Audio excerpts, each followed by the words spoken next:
I have never spent Christmas morning alone before.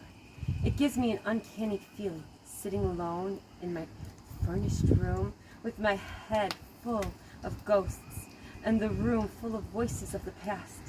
It's a drowning feeling, all the Christmases of the past coming back in a mad jumble.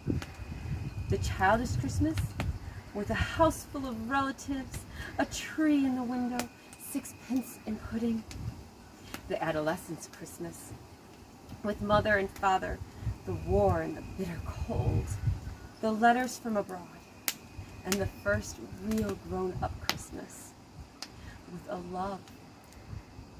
The snow and the enchantment, red wine and kisses, and the walk in the dark before midnight, with the ground so white and the stars diamond bright in the black sky. So many Christmases through the years, and now the first Christmas alone. But not quite loneliness, a feeling of companionship with all the other people who are spending Christmas alone. Millions of them, past and present, a feeling, if I close my eyes, there will be no past, no future, only an endless present, which is time, because it is all we ever have. Yet, however cynical you are, however irreligious, it makes you feel quite queer to be alone at Christmas time. So, I'm absurdly relieved when a young man walks in. There's nothing romantic about it.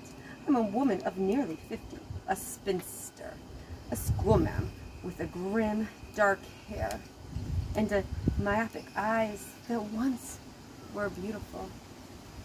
And he's a kid of 20, rather unconventional, dressed in a flowing wine-colored tie and black velvet jacket with brown curls which do with the taste of a barber's scissors.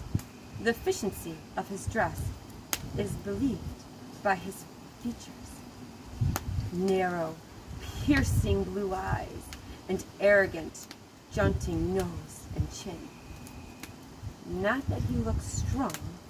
The skin is fine drawn over the prominent features, and he is very white. He bursts in without knocking. Then he pauses and says, "I'm so sorry. I thought this was my room." He begins to go out. Then he hesitates and says, "Are you alone?" "Yes." "It is queer being alone at Christmas, isn't it? May I stay and talk?" "I'd be glad if you would." He comes right in and sits down by the fire. "I hope you don't think I come here on purpose. I really did think this was my room," he explains. "I'm glad you made the mistake. You're a very young person to be alone at Christmas time." "I wouldn't go back to the country, to my family. It would hold up my work. I'm a writer." "I see." I can't help smile a little. That explains his rather unusual dress. And he takes himself so seriously. This young man!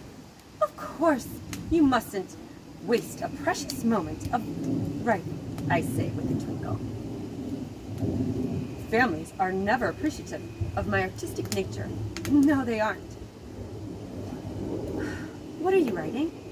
"Poetry, a diary combined. It's called My Poems and I, by Francis Randall. That's my name. My family says there's no point in writing, that I'm too young. But I don't feel young. Sometimes I feel like an old man with too much to do before he dies." Revolving faster and faster on the wheels of creativeness. Yes, exactly. You understand. You must read some of my work. Please read my work. Read my work. A note of desperation in his voice, a look of fear in his eyes, makes me say, "We're both getting much too solemn for Christmas Day. I'm going to make you some coffee and have plum cake." I move about, cluttering cups, spoons, coffee in the percolator, but I must have offended him, for when I look around, I find he has left me. I'm absurdly disappointed. I finished making the coffee, however, and I turned to the bookshelf in the room. It is piled high with volumes, for which the landlady has apologized profusely. I hope you don't mind the books, miss, but my husband just won't part with them, and there's nowhere to put them. We charge a bit less for the room for that reason. I don't mind, I say.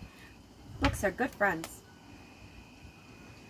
But these aren't very friendly-looking books, and I take one at random.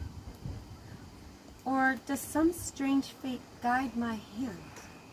Sipping my coffee, inhaling my cigarette smoke, I begin to read the title. I see. It was published in spring of 1852. It's mainly poetry.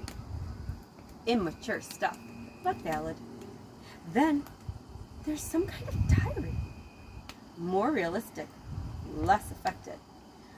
Out of curiosity, I see if there's any comparison.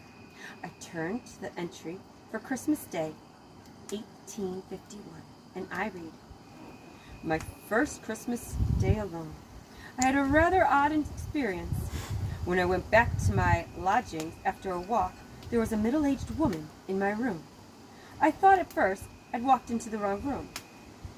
But this was not so, and later, after a pleasant talk, she disappeared. I suppose she was a ghost, but I wasn't frightened. I liked her. But I do not feel well tonight, not well at all. I have never felt ill before on Christmas." A publisher's note followed the last entry. Francis Randall died from a sudden heart attack on the night of Christmas Day, 1851. The woman mentioned in this final entry of his diary was the last person to see him alive. In spite of requests for her to come forward, she never did so. Her identity remains a mystery.